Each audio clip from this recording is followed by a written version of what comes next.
कुछ कथाएं समय से परे होती हैं। वे ना तो लिखी जाती हैं, ना ही पढ़ी जाती हैं। वे तो बस सुनाई जाती हैं, जैसे ब्रह्मांड खुद कोई रहस्य फुसफुसा रहा हो। बहुत पुरानी बात है, जब ना तो समय ने अपनी गति पकड़ी थी और ना ही मनुष्य ने अपने मोह को पहचाना था। तब ब्रह्मा, विष्णु और महेश तीनों ही अपने अपने लोकों में मौन थे और सृष्टि अपनी प्रारंभिक शांति में थी। एक दिन ब्रह्मा जी गहन ध्यान में बैठे थे। उनकी चारों दिशाओं से ज्ञान की वाणी बह रही थी। तभी एक कोमल सी आवाज वायुमंडल में गूंजी, हे ब्रह्मदेव, क्या सत्य और मोह एक साथ चल सकते हैं? ब्रह्मा जी ने नेत्र खोले।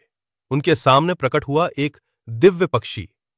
उसका गला नीला था, आंखें गहरी और शांत, और उसके पंखों में स्वर्ग का प्रकाश समाया था।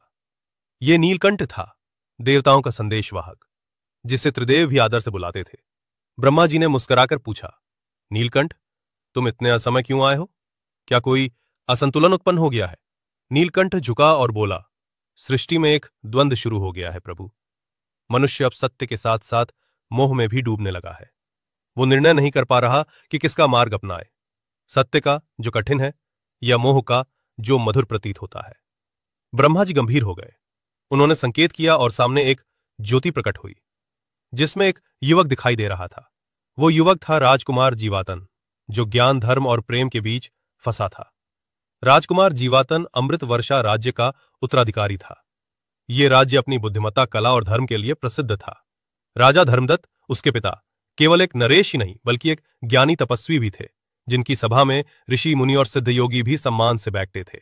जीवातन ने बचपन से ही शास्त्र, दर्शन और युद्ध कला में अभूतपूर्व निपुणता हासिल की थी, किंतु उसके भीतर कुछ और भी था। एक अज्ञात प्यास जो किसी ग्रंथ से शांत नहीं होती थी। एक ऐसा प्रश्न जो हर तपस्या के बाद भी अधूरा रह जाता था। वो जानना चाहता था कि जीवन का अंतिम सत्य क्या है, और क्या प्रेम या मोह उसे उस सत्य से दूर करता है।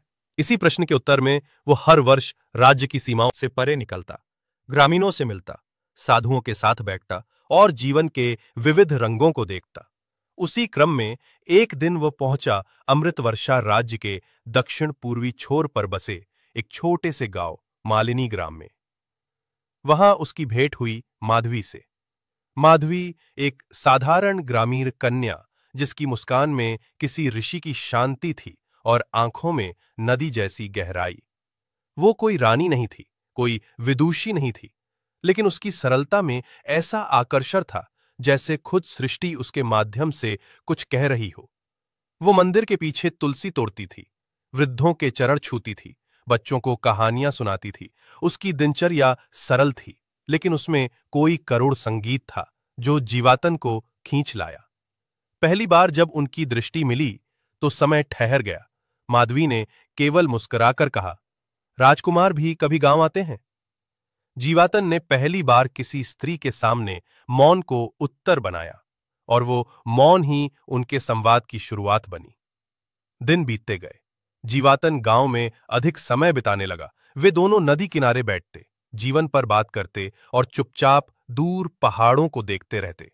एक दिन माधवी ने पूछा, क्या आप कभी डरते हैं? जीवातन ने उत्तर दिया, हाँ, जब मैं मोह और सत्य के बीच झूलता हूं, तब मुझे भय लगता है कि कहीं मेरी आत्मा मुझे छोड़ न दे। माधवी ने शांत स्वर में कहा, तो सत्य को थाम लीजिए। अगर मोह आपको खींचे तो मैं खुद पीछे हट जाऊंगी। इस उत्तर ने जीवातन को झकझोर दिया। उसने पहली बार मोह को ऐसा पाया जो बंधन नहीं चाहता था। पर क्या ये मोह था या सत्य का ही एक रूप? राजमहल तक ये चर्चा पहुंच गई थी। मंत्रियों ने चिंता प्रकट की, पुरोहितों ने अपशकुन बताया और पिता राजा धर्मदत्त ने उसे बुलवाया। सभा में सबके सामने राजा ने पूछा, क्या ये सत्य है कि तुम एक साधारण कन्या के प्रेम में हो? जीवातन ने बिना झिझके कहा, हां, और ये प्रेम मुझे सत्य से दूर नहीं, पास ले जा रहा है। राजा उठ खड़े हुए। पुत्र, प्रेम और मोह के मध्य की रेखा बहुत पतली होती है। राजा को भावुकता नहीं, विवेक चाहिए। तुम्हारा भविष्य केवल तुम्हारा नहीं, समस्त राज्य का भविष्य है, जीवातन ने कहा। तो क्या मुझे अपने हृदय की बलि देनी होगी राजधर्म के नाम पर? राजा मौन हो गए। और उस रात जीवातन नगर से निकल गया। ब्रह्मा के उत्तर की तलाश में। वो एकांत वन में गया, जहां कोई मानव नहीं था, कोई पक्षी नहीं, केवल मौन। उसने अन्न, जल और निद्रा का त्याग किया। वो बैठा रहा ध्यान में, प्रार्थना में, प्रश्न में। 7 दिन 7 रातें बीती। 8वें दिन आकाश से एक ज्योति उतरी। ब्रह्मा जी प्रकट हुए। उनके साथ नीलकंठ भी था, उसी शांति और साक्षात्कार के भाव में। ब्रह्मा जी ने कहा, तुम्हारा प्रश्न केवल तुम्हारा नहीं है राजकुमार, ये प्रश्न समस्त मानवता का है कि जब हृदय प्रेम में हो और धर्म कर्तव्य में, तो क्या सही है? जीवातन ने हाथ जोड़कर कहा, मैं जानना चाहता हूं, क्या माधवी को अपनाना सत्य है या त्याग देना धर्म? ब्रह्मा जी ने उत्तर नहीं दिया। उन्होंने नीलकंठ की ओर देखा। नीलकंठ ने अपने पंख फैलाए और उसकी दृष्टि में एक गाथा खुली, वो गाथा जिसे साक्षात्कार कहते हैं। नीलकंठ बोला, प्रेम तब मोह बनता है जब वो तुम्हें बांधता है, और प्रेम तब सत्य बनता है जब वो तुम्हें मुक्त करता है। माधवी तुम्हें मुक्त करती है या बांधती है, उत्तर तुम्हारे भीतर है। जीवातन के नेत्रों से आंसू बहने लगे। वो जान चुका था, माधवी ही उसका उत्तर है। लेकिन कहानी यहीं पूरी नहीं होती। राजकुमार जीवातन की आंखें बंद थीं और उसकी आत्मा के भीतर ब्रह्मा और नीलकंठ के वचनों की गूंज चल रही थी। माधवी ने शांत स्वर में कहा, तो सत्य को थाम लीजिए। अगर मोह आपको खींचे तो मैं खुद पीछे हट जाऊंगी। इस उत्तर ने जीवातन को झकझोर दिया। उसने पहली बार मोह को ऐसा पाया जो बंधन नहीं चाहता था। पर क्या यह मोह था या सत्य का ही एक रूप? प्रेम जब तुम्हें स्वतंत्र करे, वही सत्य बन जाता है, और जब बांधने लगे, वही मोह हो जाता है। उसने अपने भीतर झांका। वहां माधवी की आंखें थीं, शांत, उदास, लेकिन स्वच्छ। उसका प्रेम मांगता नहीं था, देता था। वो कभी जीवातन से विवाह की इच्छा नहीं जताती, ना ही उसके भविष्य पर अधिकार जताती। वो तो केवल मौन में मुस्कुराकर उसे अपने भीतर लौटने को प्रेरित करती थी। क्या ये मोह था? नहीं, मोह तो वो होता है जो डोर बांधता है। माधवी का प्रेम तो जैसे आकाश था, विस्तृत, गहरा और पूरी तरह निस्वार्थ। जीवातन ने वहीं उसी क्षण निर्णय ले लिया। वो उठा और प्रणाम कर ब्रह्मा और नीलकंठ से कहा, प्रभु, मैं लौटता हूं, पर न किसी मोह से, न किसी त्याग से। मैं लौटता हूं सत्य के साथ, और वही माधवी है। ब्रह्मा ने मंद मुस्कान के साथ सिर हिलाया। सत्य को पहचानना ही उसकी सबसे बड़ी साधना है। जाओ जीवातन, अब सृष्टि तुम्हें देखने को तैयार है। राजकुमार लौट आया, लेकिन ये वो लौटना नहीं था जो कोई रणभूमि से लौटे योद्धा का होता है। ये वो लौटना था जैसे कोई ऋषि तपस्या से निकलकर लोक के बीच आता है, शांत, गंभीर और स्वयं में स्पष्ट। राजसभा बुलाई गई। राजपुरोहित, मंत्रीगण और स्वयं राजा धर्मदत्त सिंहासन पर विराजमान थे। सबके नेत्र उस राजकुमार की ओर थे जो अब जैसे कोई और ही था। राजा ने पूछा, क्या तुम्हें तुम्हारा उत्तर मिला पुत्र? जीवातन ने कहा, मिला पिताश्री। मैं जान चुका हूं कि सत्य वही है जो हमें बंधन से मुक्त करे, और मोह वही है जो हमें भ्रम में डाले। माइंडमैन, माधवी कोई मोह नहीं, वो तो मेरे भीतर का वो हिस्सा है जो मुझे सत्य से जोड़ता है। उसका प्रेम त्याग से भरा है, अधिकार से नहीं, और ऐसा प्रेम कोई बंधन नहीं लाता, केवल विस्तार लाता है। सभा में मौन छा गया। तभी एक वृद्ध ऋषि खड़े हुए। याज्ञवल्क्य के नाम था उनका। उन्होंने कहा, राजा धर्मदत्त, आपने अपने पुत्र को धर्म, ज्ञान और विवेक की शिक्षा दी है, और आज वो आपको सिखा रहा है कि धर्म केवल शास्त्रों में नहीं, हृदय के भीतर भी होता है। आप जिसे मोह समझ रहे थे, वो तो आत्मा का प्रतिबिंब है। राजा धर्मदत्त ने कुछ देर आंखें मूंद कर अपने ही भीतर देखा। उन्हें याद आया, कभी वे भी किसी माधवी जैसी कन्या से मिले थे, लेकिन राज्य की जिम्मेदारियों ने उन्हें पीछे खींच लिया था। उन्होंने वो प्रेम त्याग दिया था, लेकिन आज वर्षों बाद उन्हें प्रतीत हुआ शायद वे तब सत्य से डरे थे। उन्होंने सिंहासन छोड़ते हुए कहा, राजकुमार जीवातन अब राजा होगा, और वो राजा जो अपने हृदय की सुनता है, वही प्रजा के भी निकट होता है। सभा में गूंज उठी, राजकुमार की जय, जीवातन महाराज की जय, माधवी को महल बुलवाया गया। वो सहज भाव से आई। उसका वस्त्र साधारण था, पर चेहरे पर दिव्यता थी। वो चली आ रही थी जैसे उसे कोई चिंता नहीं, न कोई आकांक्षा। जब उसने राजमहल में प्रवेश किया तो वहां कोई स्त्री नहीं थी जिसकी आंखें नम न हुई हो।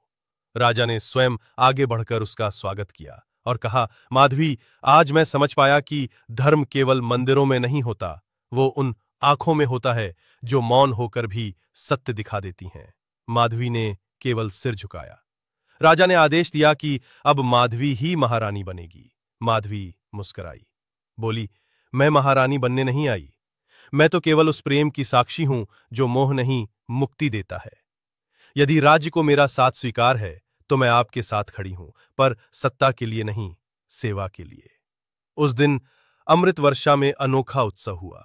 न फूल बरसे, न बाजे बजे, परंतु पूरे राज्य में एक शांति की लहर फैल गई, जैसे कोई पुराना ऋषि अपनी तंद्रा से जागा हो। समय बीता।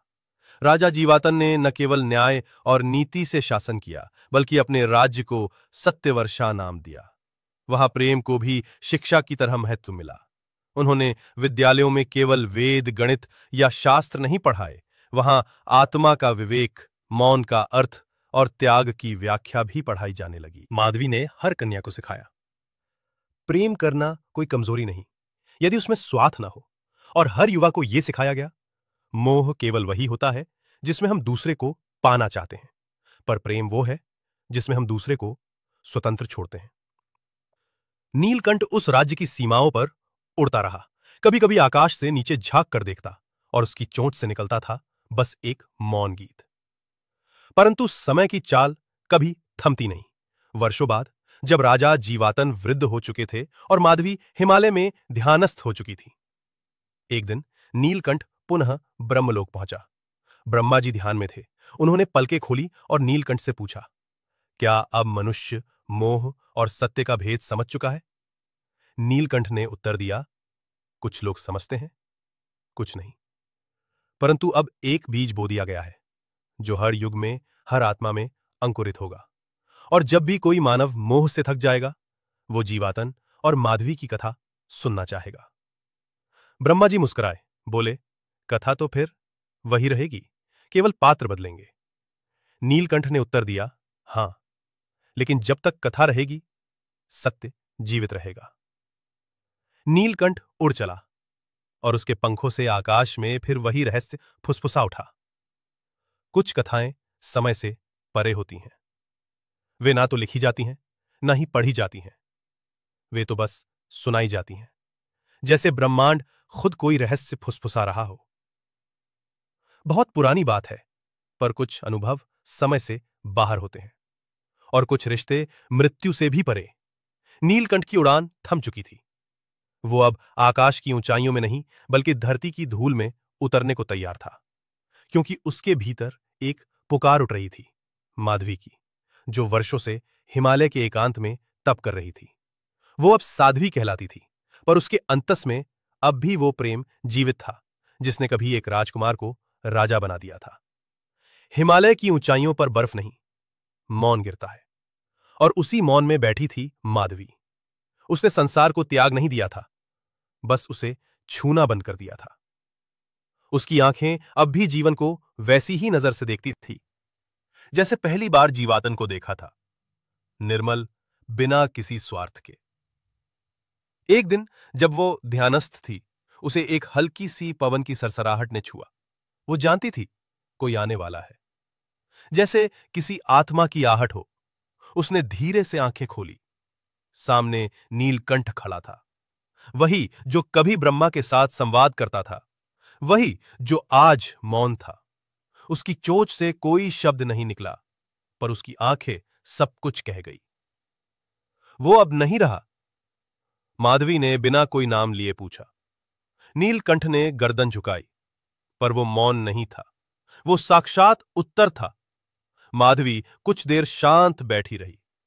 आंसू उसकी आंखों से नहीं गिरे, क्योंकि प्रेम में जब कुछ पूर्ण हो जाए तो वहां शोक नहीं रहता, वहां बस एक मौन उत्सव रह जाता है। उसने धीरे से पूछा, क्या उसने जाते समय मुझे पुकारा था? नीलकंठ ने अपनी चोंच से एक छोटी सी वस्तु बाहर निकाली। वो एक पतले पत्र में लिपटी हुई माला थी। वही माला जो कभी माधवी ने जीवातन को दी थी, पर इस बार उसके साथ एक छोटी सी मिट्टी की गोली थी जिस पर खुदा था, माधवी ही मेरा सत्य थी। माधवी ने वो माला अपने हृदय से लगा ली। अब क्या बचा है? उसने नीलकंठ से पूछा। नीलकंठ ने एक बार आकाश की ओर देखा और फिर उसके पास आकर बैठ गया। उस पवित्र क्षण में जैसे हिमालय भी रुक गया था। हवा बहनी बंद हो गई, पेड़ ठहर गए और बर्फ ने गिरना छोड़ दिया। ऐसा लगा जैसे ब्रह्मांड किसी अंतिम स्पर्श का साक्षी बनना चाहता हो। माधवी ने कहा, मैं अब किसी से नहीं मिलना चाहती, ना जीवातन से, ना ब्रह्मा से, ना इस सृष्टि से। लेकिन यदि कोई कभी इस प्रेम की कहानी सुने तो वो यही समझे कि ये कोई राजकुमार और साध्वी की कथा नहीं थी। ये तो उस पल की कहानी थी जब आत्मा ने आत्मा को पहचान लिया था, बिना स्पर्श के, बिना वचन के। कुछ ही समय बाद हिमालय के उसी तपोवन में माधवी की समाधि ली गई, बिना शोर के, बिना कोई उत्सव मनाए। परंतु कहा जाता है कि जब उसकी अंतिम सांस निकली तब दूर ब्रह्मलोक में ब्रह्मा जी ने एक पल के लिए अपना ध्यान रोका और कहा, अब प्रेम भी मोक्ष को छू सका है। राजा जीवातन की मृत्यु किसी युद्ध में नहीं हुई, ना किसी किले में, ना किसी सिंहासन पर। उसने अपने अंतिम समय में सब कुछ त्याग दिया था, राजपाट, शौर्य और यहां तक कि अपना नाम भी। वह अंतिम वर्षों में एक साधारण शिक्षक बन चुका था जो बच्चों को प्रेम की भाषा सिखाता था। उसकी सबसे प्रिय पंक्ति थी, प्रेम अधिकार नहीं मानता, वह पहचान बन जाता है। उसके निधन के दिन राज्य में कोई शोक सभा नहीं हुई, लेकिन हर मंदिर में घंटियां अपने आप बजने लगीं। हर नदी की लहरें थोड़ी थम सी गईं और हर मां ने उस रात अपने बच्चे को कोई कहानी नहीं सुनाई, क्योंकि शायद उनके भीतर कुछ मौन बहने लगा था। पर कहानी यहीं समाप्त नहीं होती। कुछ वर्षों बाद एक युवक हिमालय की ओर बढ़ा। वह तीर्थ नहीं करने आया था, ना ही मोक्ष पाने। वह तो केवल उन दोनों की कथा सुन चुका था और उस स्थान को देखना चाहता था जहां माधवी बैठी थी, जहां नीलकंठ उतरा था, जहां ब्रह्मा मौन हुए थे। जब वह उस स्थान पर पहुंचा तो वहां एक वृद्ध साधु मिला। उसने पूछा, क्या यही वह स्थान है जहां माधवी ने समाधि ली थी? साधु मुस्कुराया, बोला, यह कोई समाधि नहीं, यह एक द्वार है। जिसने प्रेम को समझा वही भीतर प्रवेश कर सकता है। शेष के लिए यह सिर्फ एक पहाड़ी जगह है। युवक ने पूछा, और नीलकंठ, क्या वह कभी लौटेगा? साधु ने उत्तर दिया, नीलकंठ लौटता नहीं, वह बस उपस्थित रहता है। हर उस पल में जब कोई मोह और सत्य के बीच खड़ा होता है और अपना उत्तर ढूंढता है। युवक मौन हो गया। उसके मन में प्रश्न नहीं, केवल एक शांति रह गई थी। और तब दूर आकाश में एक नीली छाया उड़ती दिखी, कोई पक्षी जिसकी चोंच में अब भी कोई उत्तर था। कोई गीत जो कभी पूरा नहीं होता पर हर बार एक नई शुरुआत बन जाता है, क्योंकि कुछ कथाएं समय से परे होती हैं। यदि आपको यह कहानी छू गई हो तो अपने हृदय में इसे संजो लें और हमारे साथ और भी ऐसे अनुभवों के लिए जुड़ें।